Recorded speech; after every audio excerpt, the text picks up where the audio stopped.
I'm going on just me first so that way I can introduce this amazing person to the screen. Hello, hello, hello, all. It is your boy, Danli Divine. I am here with another amazing guest. But first, you already know, I gotta hit my intro. So, with that, welcome to Divinetime, where purpose meets presence and real conversations lead to real transformation. I'm your host, Danli Divine. Here we speak truth, we heal openly, and we grow intentionally.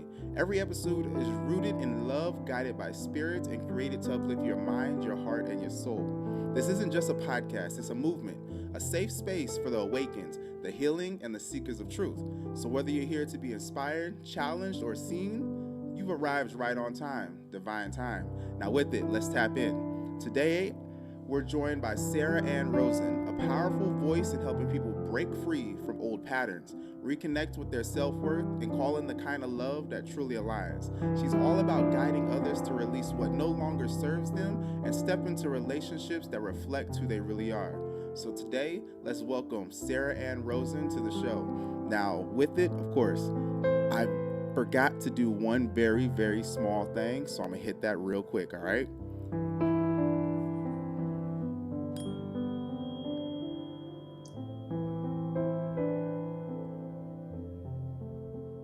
Gotta do it. Hello, Sara. How you doing? Hi, Donley. I am doing real well and so excited to be here. Thank you. How are you? Respect. I am divine. Every day is a magnificent day. It's another beautiful day, and I mean, I say all the time, I could complain, but what will it solve? Not a damn thing. So with Yep. it, you reached out, and I want to hear your story of what you have gone through in life and how it led you to do what it is that you do now. Well, thank you. Well, I think the journey from where I started to where I am today Mm-hmm. really took off 10 years ago. 10 years ago. Okay. Yep. What happened I 10 was, years ago? well, I was married and I had moved across the country for a job. At that time, I was an immigration lawyer. Oh, And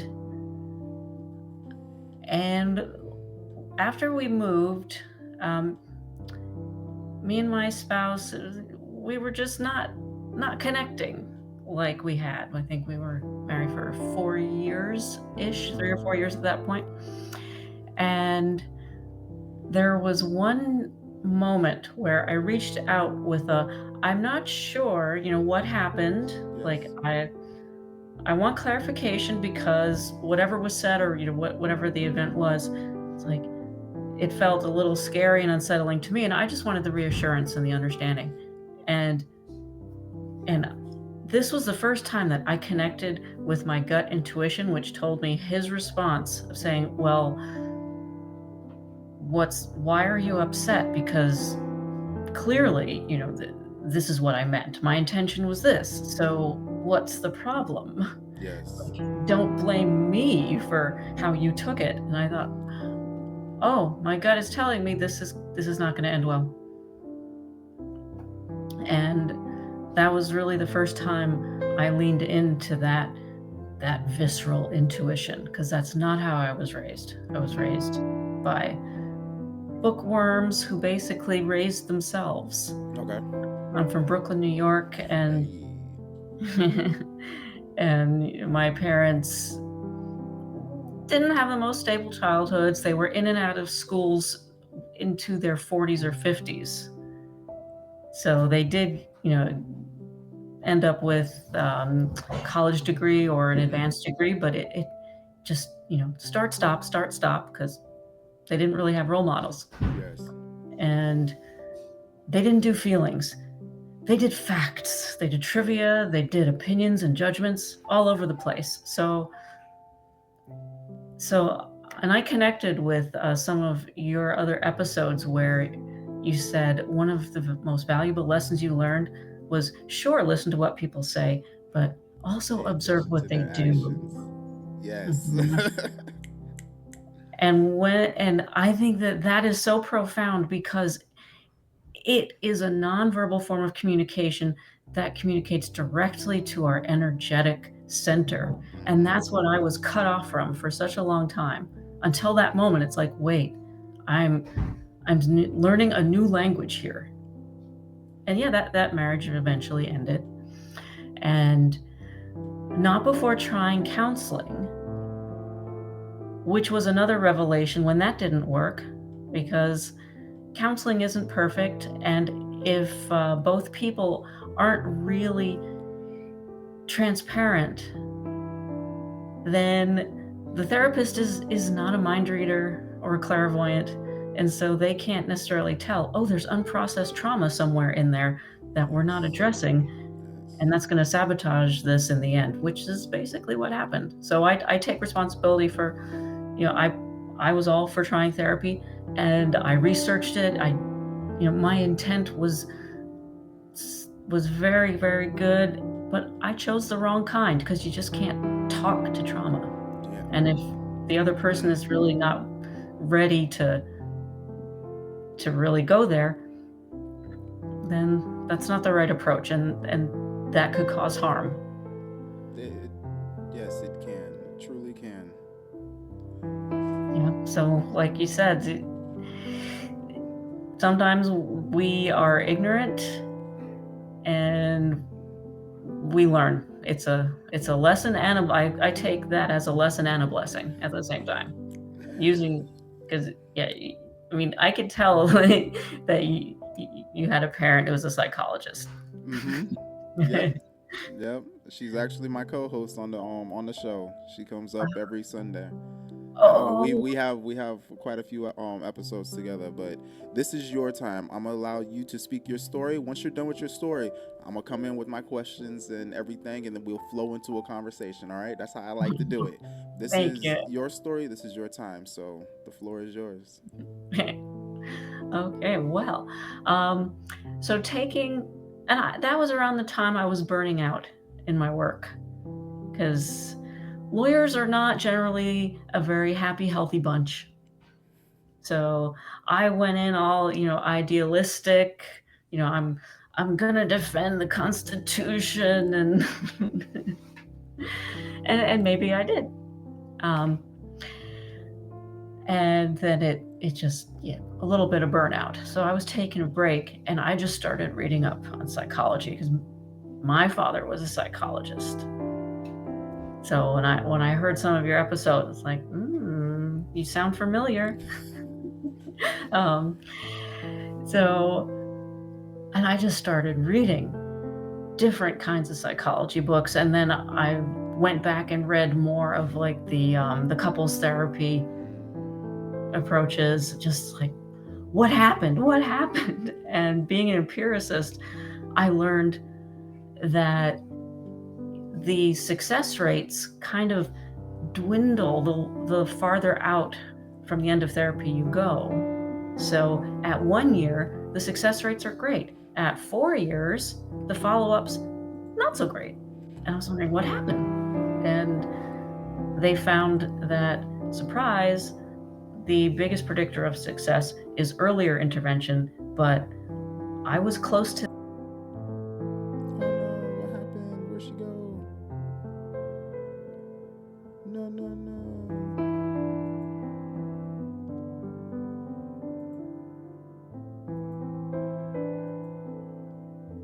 I'm not sure what happened. You But there? yeah. Okay. Oh, I don't know what happened. You just fell off. it said login was canceled. Oh, that was weird. Okay. All right. Sorry about it. The last thing that I heard was you started looking into different psychology books, and then Oh yeah. And then I looked deeper. I hmm researched uh, the success rates, or how yes. they measured that. And so short term success rates from therapy, great. Longer term, like 4 years out, not so great. The improvements kind of drop off for a Hmm. lot of people. And then I looked at, well, does it matter, what point in the relationship do you actually start seeking help? And yeah, it matters a lot. So the earlier intervention, then the longer term outcomes are, better. Yes. And the average couple waits about 6 years, so we were close to that. Not quite, but close. It's like, so it's basically like trying to do cosmetic surgery without enough anesthesia. Is my take on it. And so I was also enrolled in a graduate program at that point that was just like a chance opportunity. Where I lived, it wasn't going to cost me anything. I thought, why not? Let me try this. I don't even know if I'll graduate. Well, let me just see how it works. And so I was in this master's degree for counseling, and I was learning all of this. And I thought, how can we provide support and education for people at the start of a relationship cycle as opposed to closer to the end? And that is how I pivoted to coaching. Okay. Is that the end? Because if that's the end, we can flow. Well, it doesn't have to, but I guess Oh no, I'm saying let's flow. is okay. So with it, before your marriage, what were previous relationships like for you? Well, they had one thing in common, Mm-hmm. which, and maybe I attribute this to being raised in a very big city in a very diverse neighborhood. East 52nd and Flatbush. Just throwing it out there. Go ahead, continue. Yeah, I was Bed-Stuy, Fort Greene. Okay. So my relationships, the constant theme was people from different backgrounds. Mm-hmm. And the longest relationships, always someone who was born and raised in a different country. And it was never the same one, and they had different families, different backgrounds. But also, when I was doing the degree in counseling, I realized I do have a pattern and a type. It's just below the surface. And then this is my foster cat who might raise a fuss if I close the door. So she comes in to join me. The pattern that I realized that was hiding below the surface, that was similar for my mother and her mother before her, was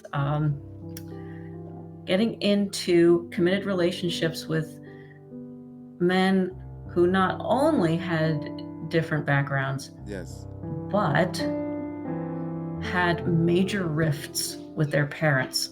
And in fact,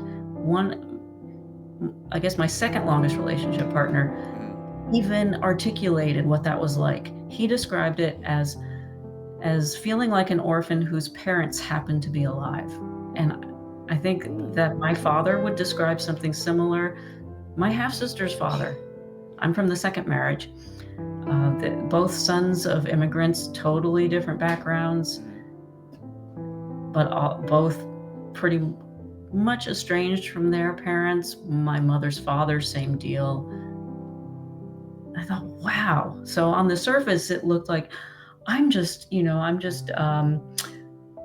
eccentric and independent and a free thinker and modern and hip. But that's not exactly how it happened. It was from early trauma, and that wasn't healed and couldn't repair the relationship with their family of origin. So one thing, I'm gotten pretty well versed with trauma. I actually had just talked about something yesterday on a random recording that I decided to do. I didn't have my mind completely together because I had got some news that I didn't want to receive, but I had to. I had to. My family kind of sees me as the one to help them through tough times, and I mean, the news that they dropped on me was pretty tough as well. So I wasn't able to handle it. Plus, with everything else that was happening in my life at the time, but I learned that some things, and it's interesting. Our genes can pass on traits through generations, and exactly how you were just speaking about it, that you know what, you happen to fall into a line of, you had a particular type of, I don't want to say individual, but it seems like there were certain traits that drew you towards individuals, and it seems like it was subconscious. It wasn't something that you noticed right then and there, and I feel like that was based off of trauma that you had went through in the past. Yes, you're absolutely right. Or even secondhand trauma from, my father not being able to stand being around his mom. So, And from where you are right now and the knowledge that you have, what would you say was the underlining situation, the underlining, what do you think was the under, oh, I've got like two questions trying to come through at one time. First one is going to be, what affected you as a child that made it to where, as you grew up, you sought out certain individuals? yes, I think what really affected me was my parents, I think, survival instincts. My father semi raised himself, and he tried to refurbish that or reframe that as, I'm just self-sufficient, I'm a free thinker. And I mean, he was very progressive. He would have been a great parent consultant. Okay. So there's a lot of Very the kind with your words. as I say, not as I do. So if he wasn't emotionally impacted by the situation, he was extremely insightful. And so I really did have, like, I had the freedom to have my own views and to challenge my parents on an intellectual level, to talk back. If I didn't agree, we would debate, and I wasn't punished for that. But also at the cost of actually connecting emotionally and, say, providing reassurance, safety, validation on the, I get what you're going through or how you feel. It was basically, we have to appeal to reason, so give me a good argument. And that, I realized, is what why I didn't really trust anything I was feeling in relationships until it really hit me just that one time 10 years ago for some reason. It's like, I now see the future and it's not good. I just have this feeling. I know where this is going. Would you say that was like women's intuition? Or would you say, because every, I believe, 7 years, you pretty much have a new body. Your cells have regenerated and everything, so you're in a whole new body. Would you say that is what it is? In adding the life lessons that you have learned throughout your life up to that point? I hadn't thought of that, but that could be. That could be, because I really wasn't thinking in terms of, let me, connect to my emotions today. Although, actually, I think that this is connected to what you're saying. I had started going to the gym, so I was getting more connected with my body in general. And so I think there was like a little back door opening to the emotions just through movement and through feeling like I'm getting stronger. I'm getting more coordinated.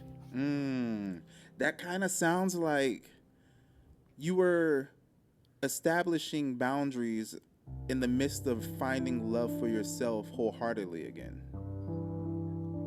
Yeah.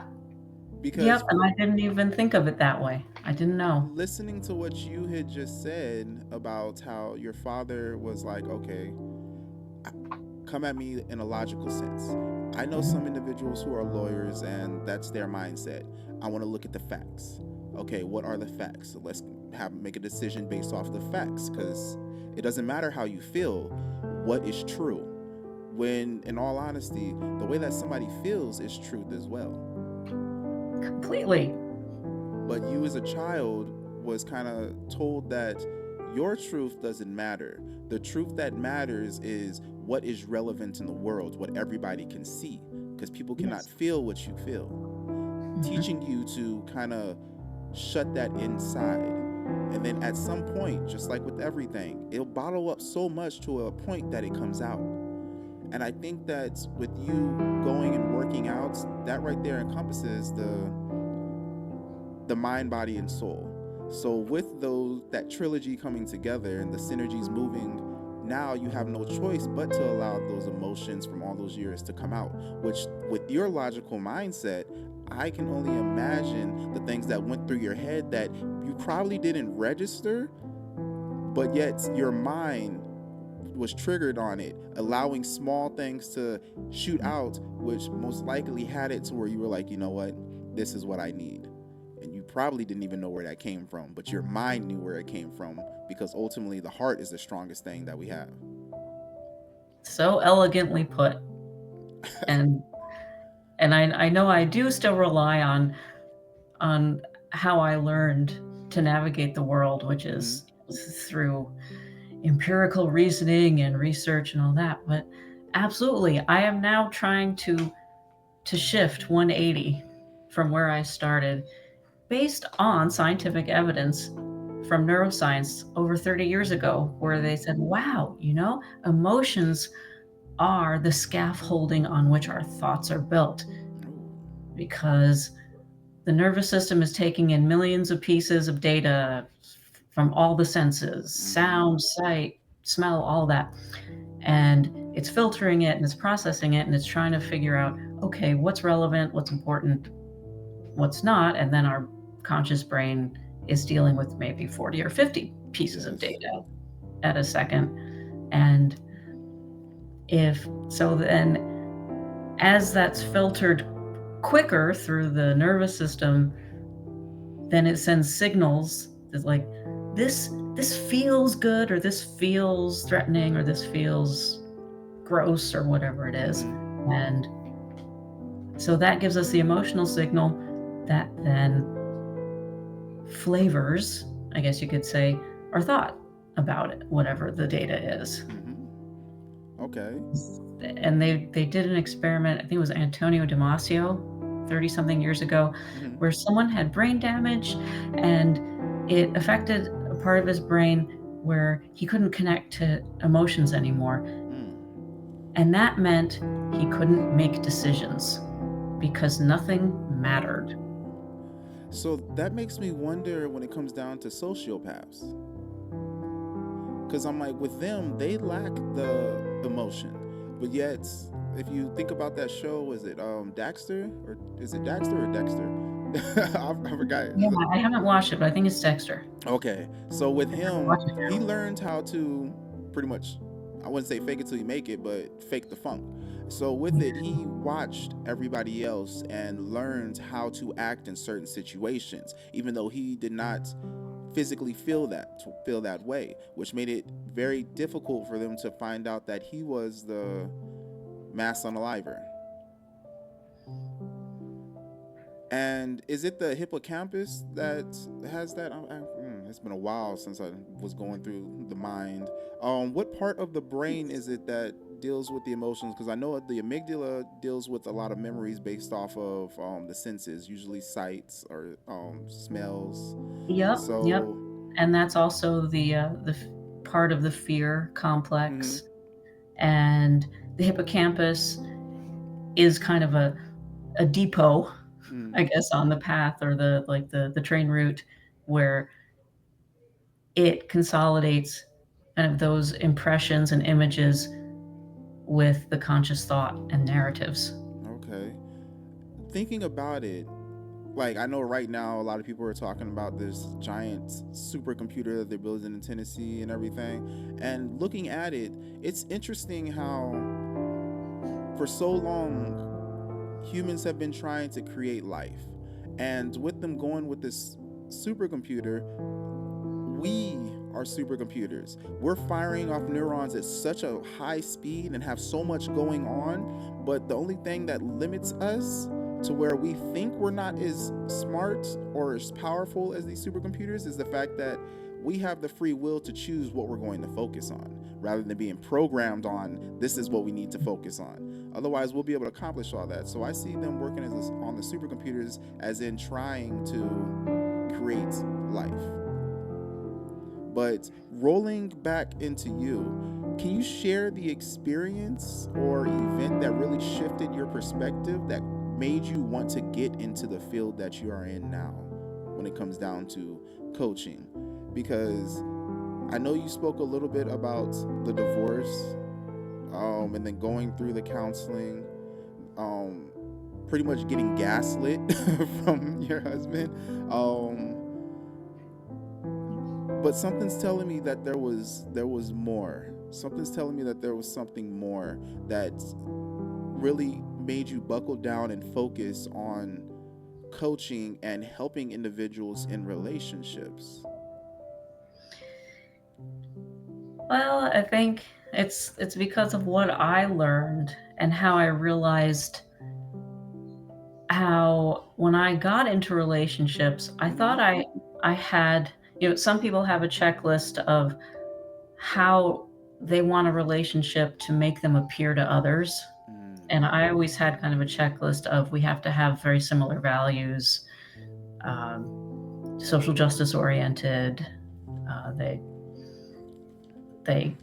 they have to be comfortable with and affirming of, like, my family that is multicultural and different sexual and gender identities in the extended family, all of that.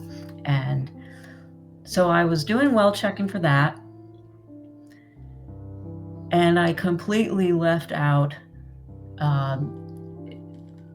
other elements of compatibility, such as conflict style, emotional regulation,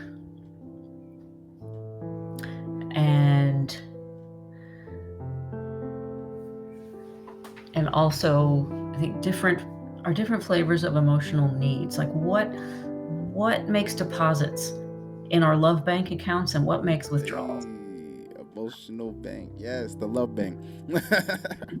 Yep.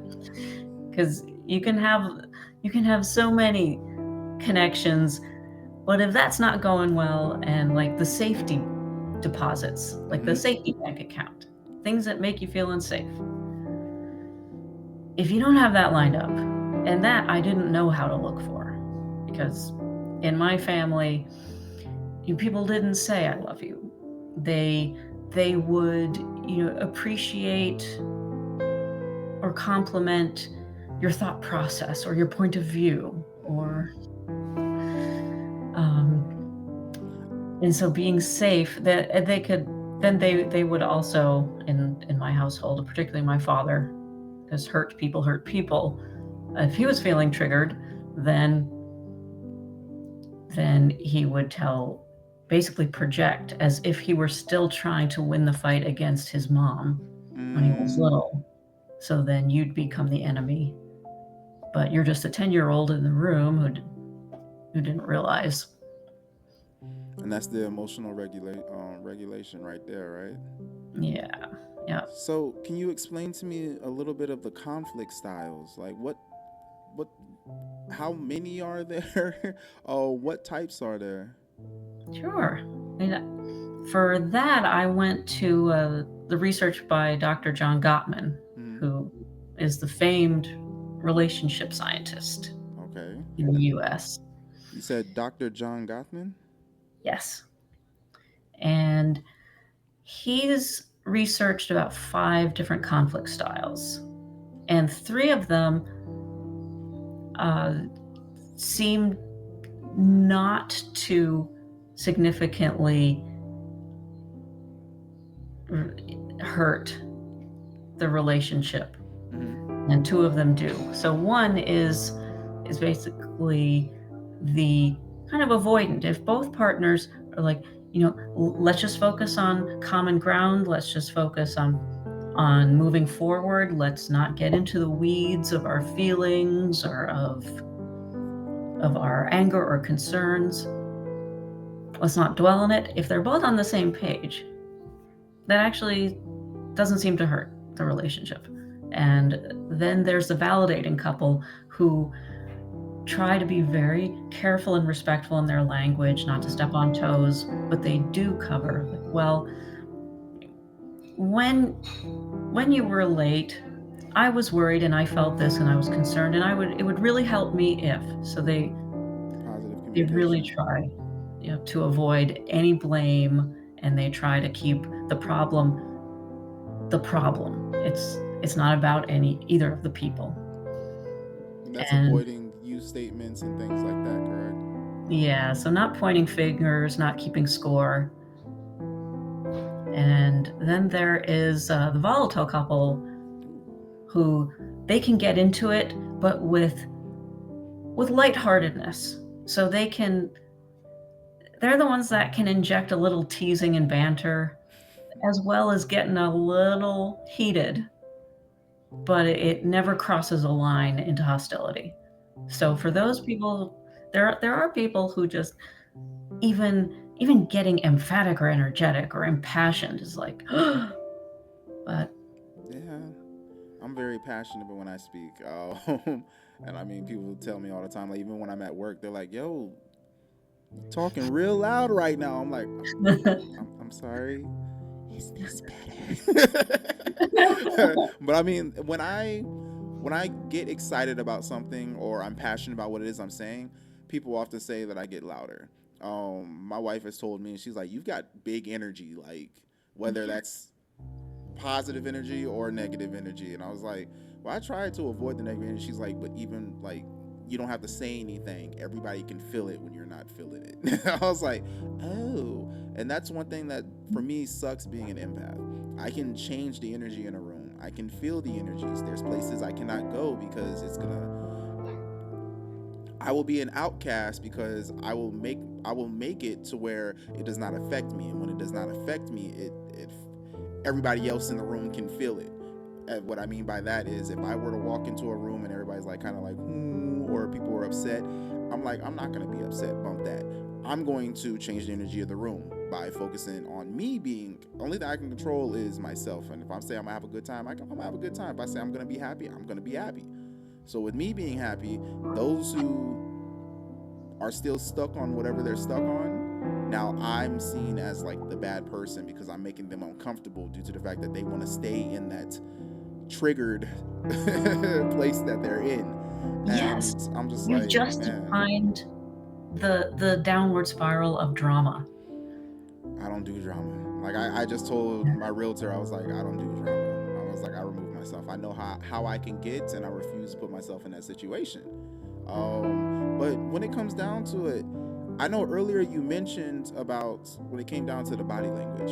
And one thing I wanted to say there was nobody really teaches us the art of body language when we are younger or growing up. That's something that we have to learn as an adult. And one thing that I'm doing with my kids is teaching them what body language is because I don't want them to be out in the world unprepared how I was. So, about when was it, looking back on your situation before you started going to the marriage counseling, which it has its ups and its downs because sometimes I feel as if the counselor takes sides.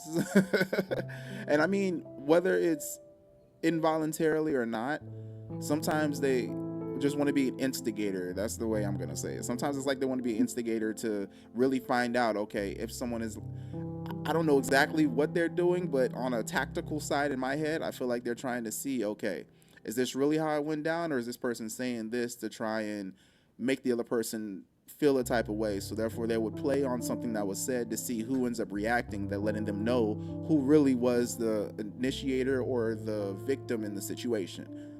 Smart tactic, but it's when in the time when it's being played on, and if you're in that room and it's happening with you, you're like, oh, motherfucker. But during the time, looking back at the time of when you were married, what body language do you recognize now?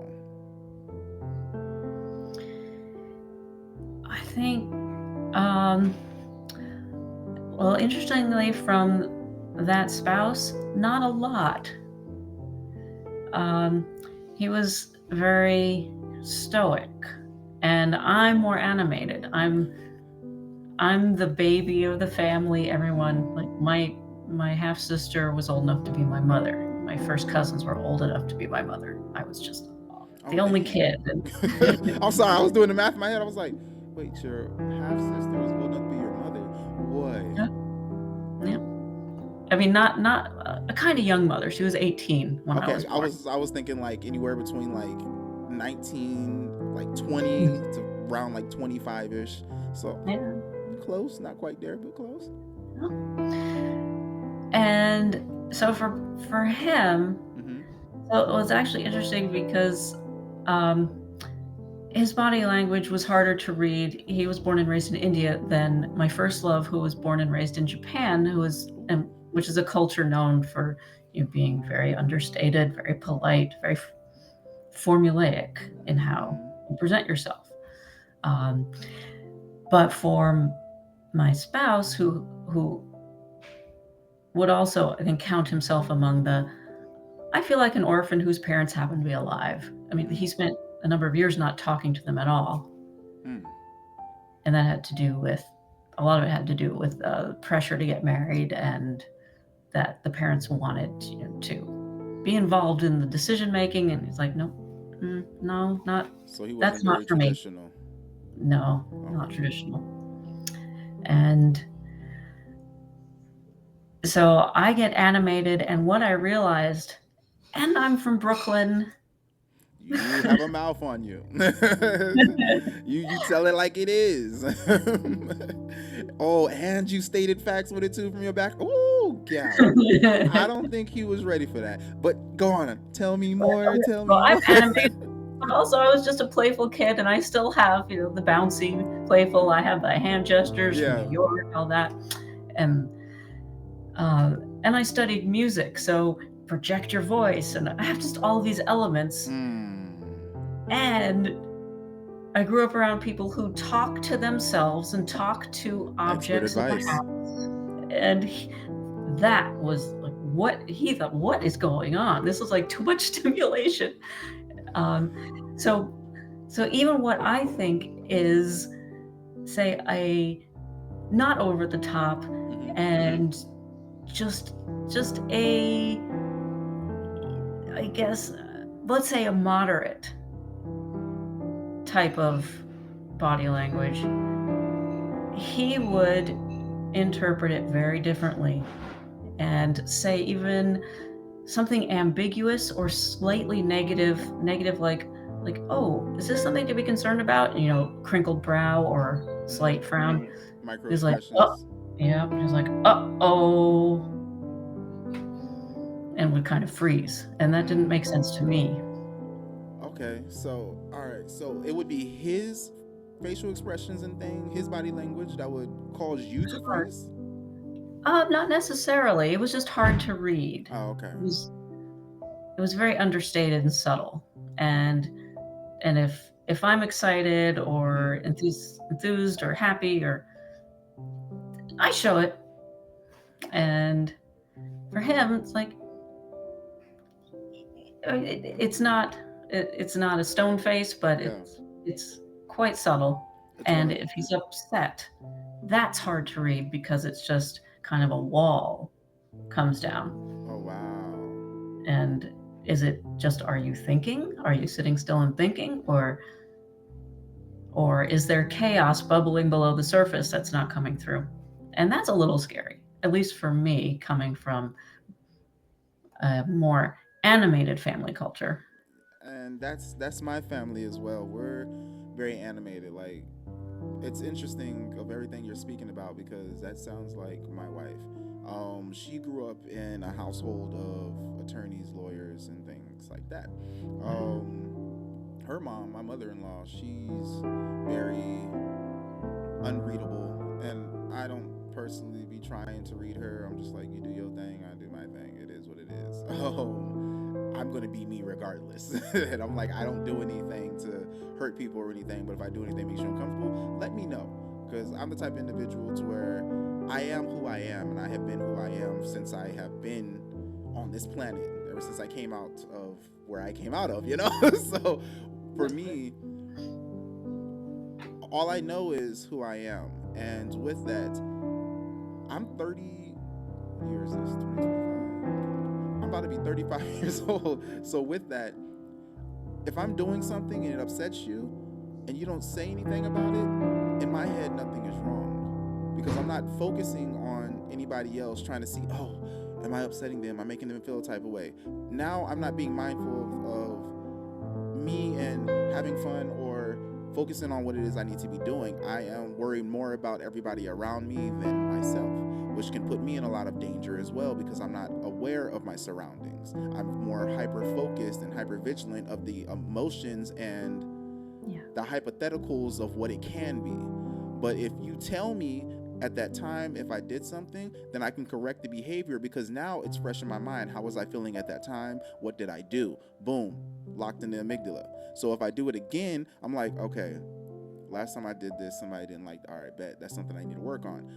But if nothing's ever said, I'll keep doing the same thing over and over. And eventually, how that, if the person is someone who is a significant other, or someone I'm around often, they may end up blowing up on me at some point and being like, well, I don't like it when you always do da da da da. And it's like, what are you talking about?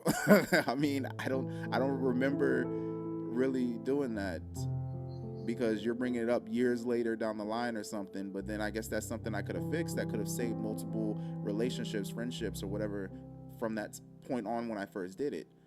Now, when it comes down to the body language, when it comes down to the tones, the pitch, and the way that people speak, I treat others the way that I want to be treated. And exactly how I just said, I do the same to other people.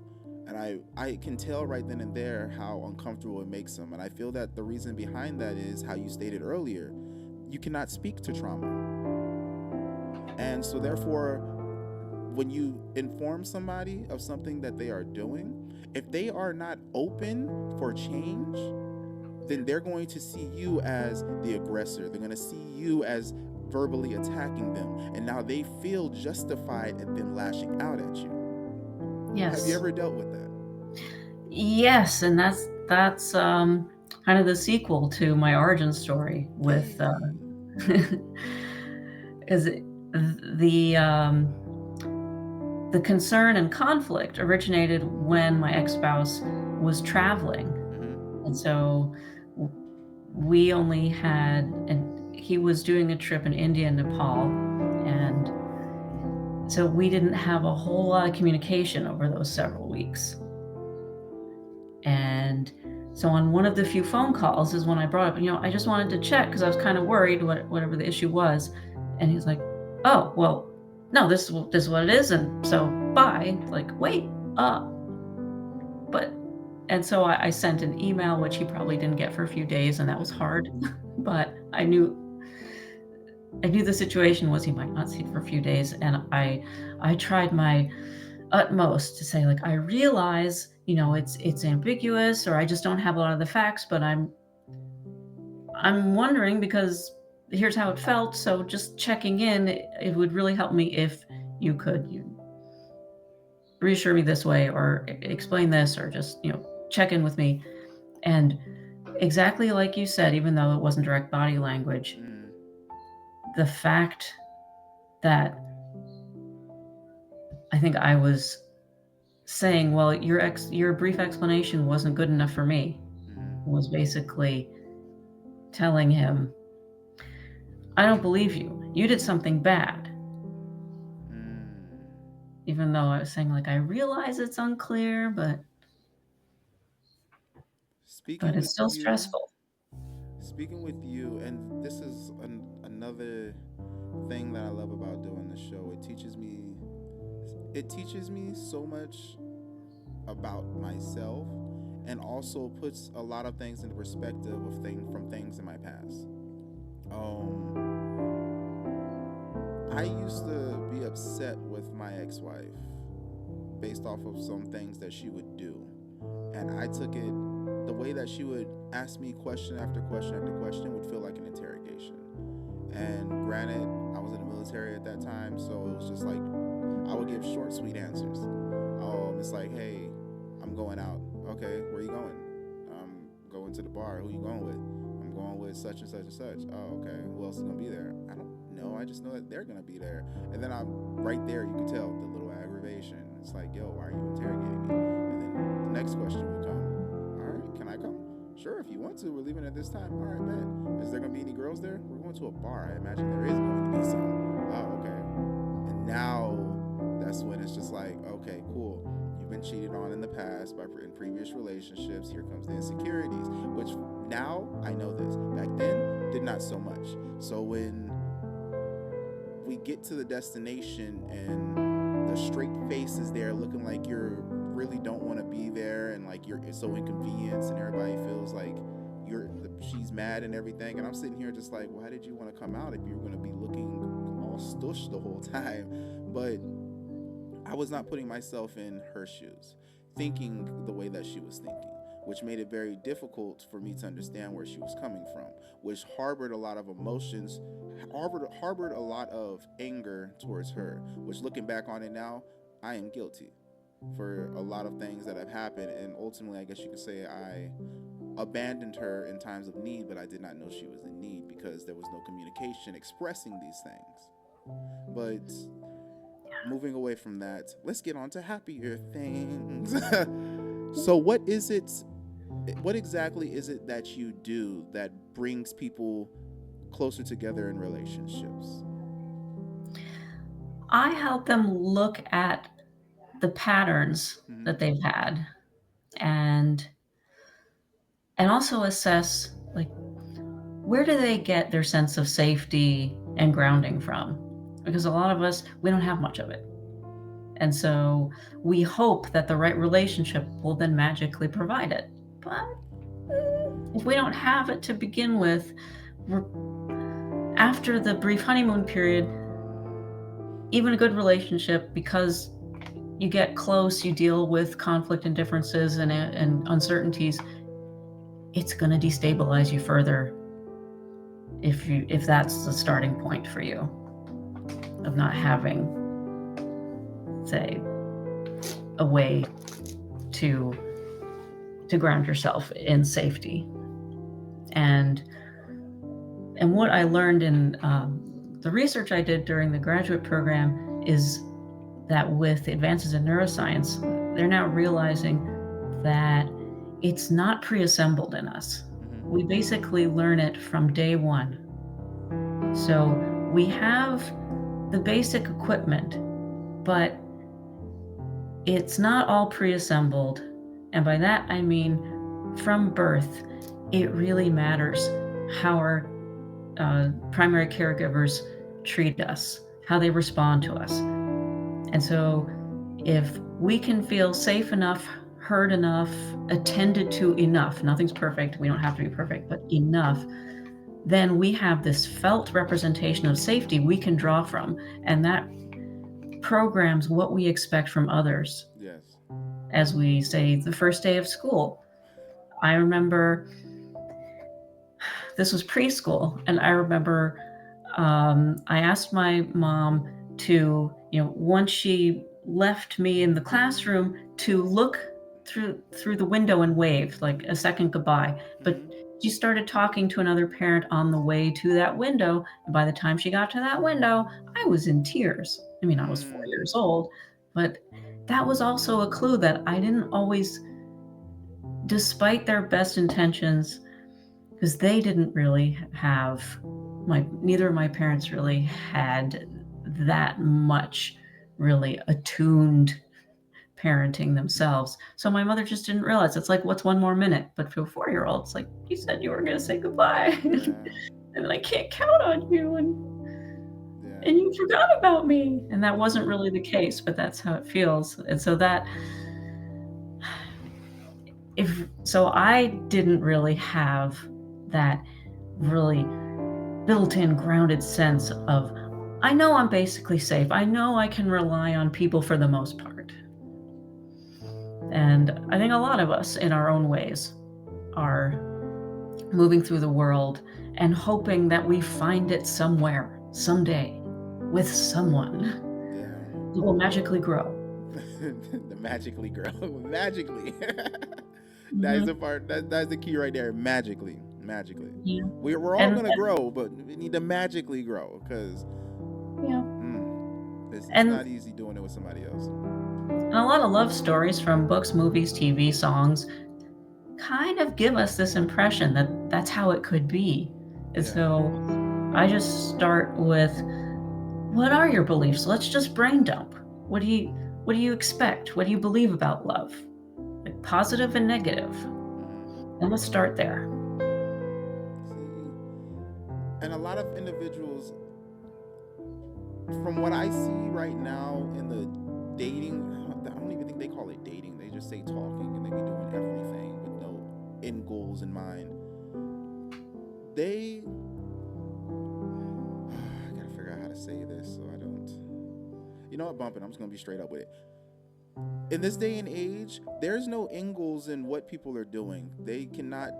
A lot of them don't want to put titles on anything to make it to where they can say that we aren't anything, so therefore they don't have to face any repercussions on anything that they do. They don't want to deal with any consequences, so they make it to where there's nothing that can provide any type of consequence to what it is that they're doing. We're not dating, we're just talking, we're not in a relationship. You're not my boyfriend, you're not my girlfriend. Oh, okay, so you want to do boyfriend things but not have a title on it. Everything either has to be a title, or either it's nothing at all. So there is no end goal for whatever it is that they're doing. So ultimately, you wonder why so many hurt people are out here hurting other people, because they have no boundaries, they have no goal, or they have no idea of what the destination is, they have no idea of the outcome and the end goal of the process that they are doing right now. They just bumping and humping, and oh no, there's a baby. Oh no, he left me, or so on and so forth. There's no plans. Failing to plan is planning to fail. Yeah. What are some of the patterns that you see doing your coaching? A major. Oh, come on back, come on back, come on back. We lost her momentarily. She shall be back. But nah, that's something that I've noticed. There are a lot of individuals who are stuck in trauma. They are stuck in, how do I say this? They are stuck in insanity. They're doing the same thing over and over, hoping for a different result, while all they're doing is hurting themselves and hurting the people that are around them. And then they want to get upset at others because nothing is changing in their lives. And this is the reason why I asked her what are some of the patterns that she runs across. And what are some of those patterns? A big pattern is really wanting to get to the end in the beginning, to have certainty on the outcome. And as a way to avoid the discomfort, the having to ask hard questions, the having to come face to face with, there are lots of things I really like about this person, but they're not my person. And I think now when that comes, years into a relationship, that's one thing. But when it comes weeks or a few months into a relationship, I think it's more about the loss that it symbolizes to people from their past that they still haven't grieved, because they don't really know this person after a few weeks or a few months. And yeah, so that a lot of A lot times of they're times running they're in running in the new relationship relationship energy. energy. Oh, completely. And when we do that and we don't ask these deeper questions, it's often because we're hoping this person and then this person or that person will be able to fit into a mold that we're carrying in our minds. So it's not really a matter of getting to know them that well, because they just have to play a role. They need to audition, they get the part, we're all set. We know what's going to happen from now on until eternity, which of course is not true, but that's how we want to feel. And I think another pattern is not understanding that a lot of what we look for and value are really proxies for something deeper. So this preoccupation, I'm going to call out my sisters here, this preoccupation with height requirements. What does that really mean? I mean, I personally grew up preferring men who were closer to my height. And that's not so hard because I'm 5'7". I just want to say real quick, we about to get backlash for that. Yeah, but I mean, it's not that it's wrong, but I think if we deconstruct it and look at what it's a proxy for, then people are gonna like, oh, maybe they'll think about it a little differently. Because I came from the reverse, whereas I was more comfortable dating men who were closer to my height, and I'm 5'7", so the average 5'9" is close to my height. That's not hard to come by at all. Yeah. I thought you were gonna be like, you're 4 foot something. I'm like, yo, were you really finding guys that small? Like, I mean, but I've dated people shorter than me, but my fear was if they're like 6'4" or whatever, like they can have an easier time of like beating me up, and I don't want that. 5 foam. Yes, but that also didn't stop me from dating people taller than 5'9". It was just, I realized at some point that is a preference, and that's interesting. Let me think about that. But I wouldn't rule someone in or out just on that. But so when we have people who rule people in or out just on that one factor, what does height mean? A lot of people say, well, they just feel safer. They'll be able to protect me. It's like, let's do an audit of your life. Who have you felt safe and protected with? Now let's go and check their heights. How does it match up? What is that really, like, what is height standing in for? Let's get down to the root of this. Where does this stem from? Yeah. Or strongly preferring, or just ruling people in or out based on the job title or the how many zeros in their income or whatever it is. It's like, it's really not about that, I think. I think most of the time it's about something deeper. I'm like, surface level, it sounds like security. It sounds like security. Okay, cool. You want to feel safe with it. Somebody taller than you makes you feel safer. Security. Someone where they make a certain amount makes you feel like, okay, cool. If tough times were to come, security. But getting down to the root of why you really truly feel like that, like you stated earlier, those are tough conversations that people don't want to have. Those are crucial conversations that people need to have. And those conversations need to be had in the beginning. Because, I mean, in all honesty, that right there will show you the way that an individual... Hold up, you said it. Here we go. That will show you their conflict styles. Then at the same time, it'll also show you how they regulate their emotions. Because, like we stated, hurt people hurt people. So if you are talking to somebody who is still holding on to that trauma, and you can't speak to that trauma, and now with it they lash out at you, that shows you a great deal of, through the charade that they are putting on to try and win you over. So now you don't have to worry about spending so much of your time that you're never going to be able to get back in your life. You'll never be able to get back. And you have already walked through the flames instead of the pearly gates of heaven that you thought that you were walking through. Yes. Now, with it, as you were speaking earlier, it made me think about how individuals will be so in love with a new relationship energy. That's often the time where people will see a lot of red flags, but they focus more on what they think are the green flags or those yellow flags. So they take those red flags and overlook them, and then it bites them in the backside later on down the line. And people Yeah. were bringing it to their attention. Well, I knew that because I saw him doing this and this, or I saw her doing this and this and this a couple years ago, months ago, whatever. But yet, even if the person, if your friends or people were bringing it to your attention, you were kind of discarding them because you liked what you liked at that moment. If you find someone who gives you that cocktail of hormones and neurotransmitters that just Get the keeps you dopamine high, going. all of it, endorphins, serotonin, oxytocin, dopamine, norepinephrine, like the excitement, the adrenaline, the fuzzy, warm, snuggly oxytocin, like all of it, then it's really hard to think straight because it's basically similar to a drug.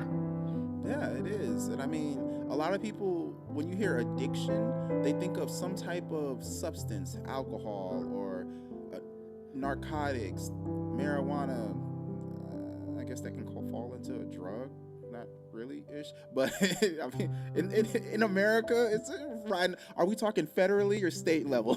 But Yeah. people do not think about toxic relationships. You can be addicted to toxic relationships. The way that the person will give you those highs and those lows to where you need them to the fix. And that's I feel that's the reason why, because men be running back to toxic women too. Why people end up running back to individuals they know are not going to do them any good. Why guys will sit here and go get out of a relationship and then get in another relationship with a woman who treated them the same exact way that their ex did, or vice versa. A woman will get out of a toxic relationship. Matter of fact, I'll use a different example for a woman. A woman will sit there and get her backside beat, and then the man will say, "I'm so sorry, I'll never do it again," and she'll believe him and run back to him, and it happens again. Now, with it, nobody would think that possibly that is a form of addiction. Like, yes, he gives you everything that you think that you want at one point, but then at the same time he puts you down in a low and then apologizes, and it's almost like you forget of everything that you just did. Kind of like when people overdose on heroin, Yeah. they might not, when they're feeding for that next hit, they're not thinking about how they almost died on the last one. Right. Yeah, those all of those brain chemicals short circuit our critical thinking and and even our just compassion for ourselves.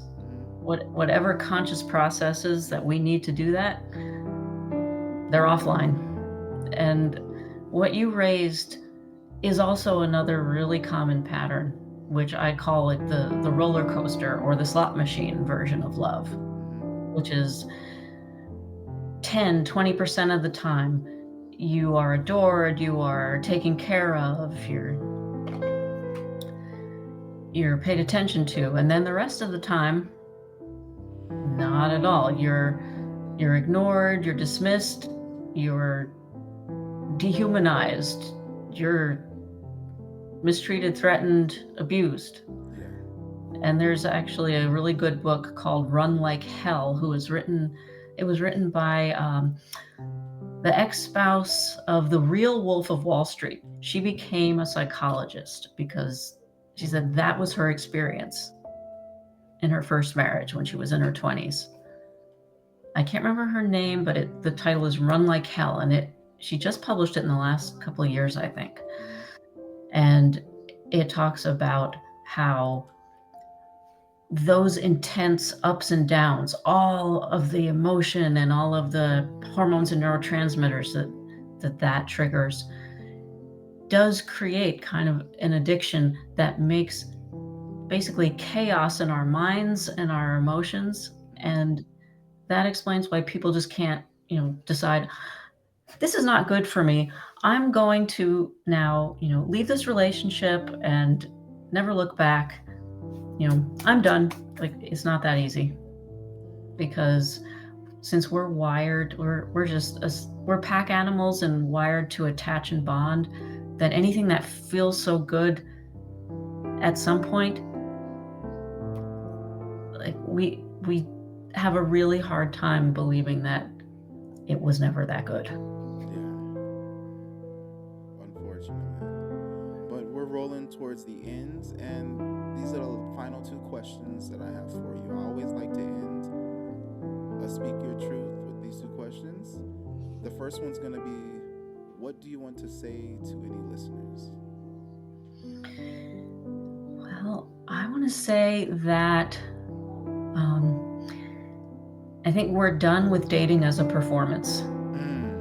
And I want to embrace the awkward, because what research shows is that, yes, on first glance, for like the first, I don't know, 15 seconds, sure, appearances count for something and it might get you a second glance.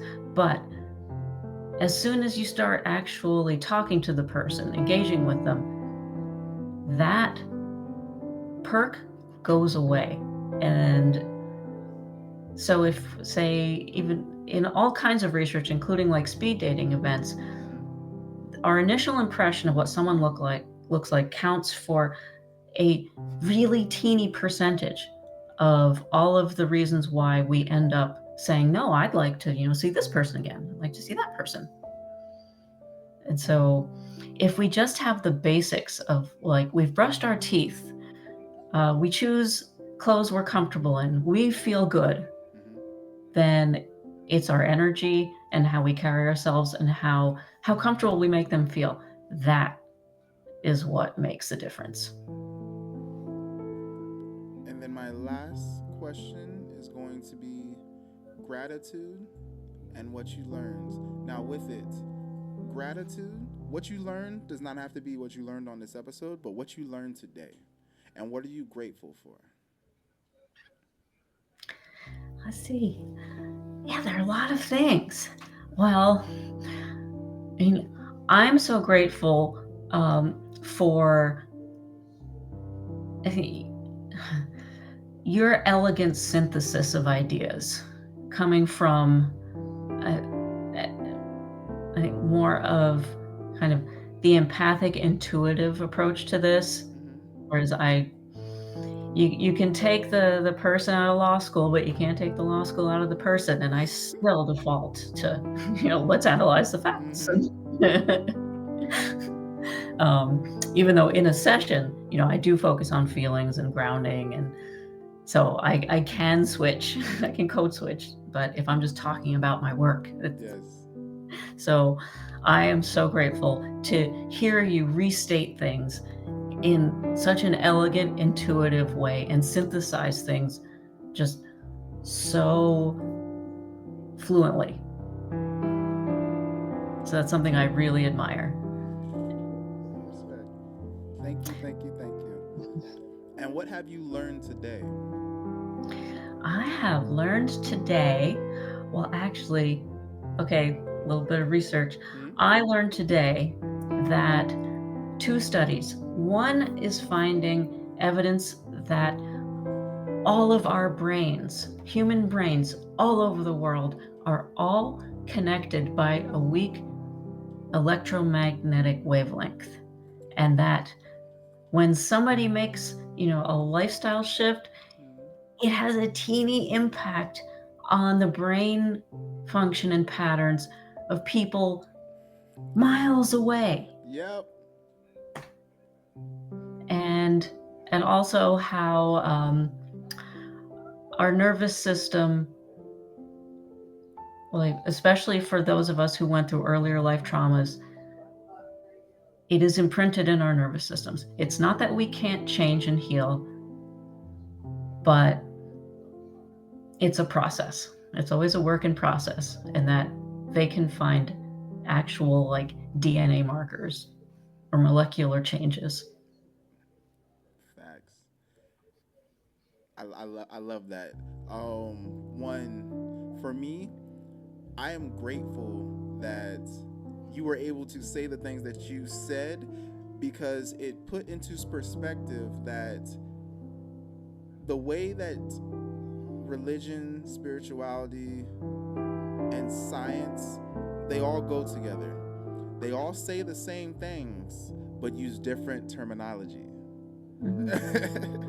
Yeah, So different vehicles, different I'm terminology. yeah, I'm grateful at the fact that you stated that, and the what you learned today is the reason why I'm grateful, because what you learned today, they actually had noticed that in atoms as well.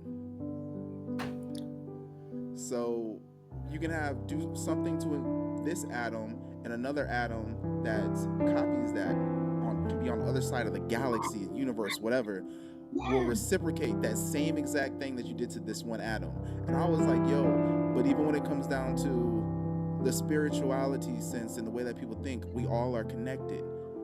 In spirituality, they like to say we all are source living in different realities and different bodies to all get a unique experience. Just like how in religion they say God is within us. If there's only one God, then that means that one God is within all of us, which means that we all are a portion of God, right? All Hmm. living different, all living in our own realities, having different individual, what's the word? I don't want to say realities again, but having, I just had a brain fart. It comes and it goes. But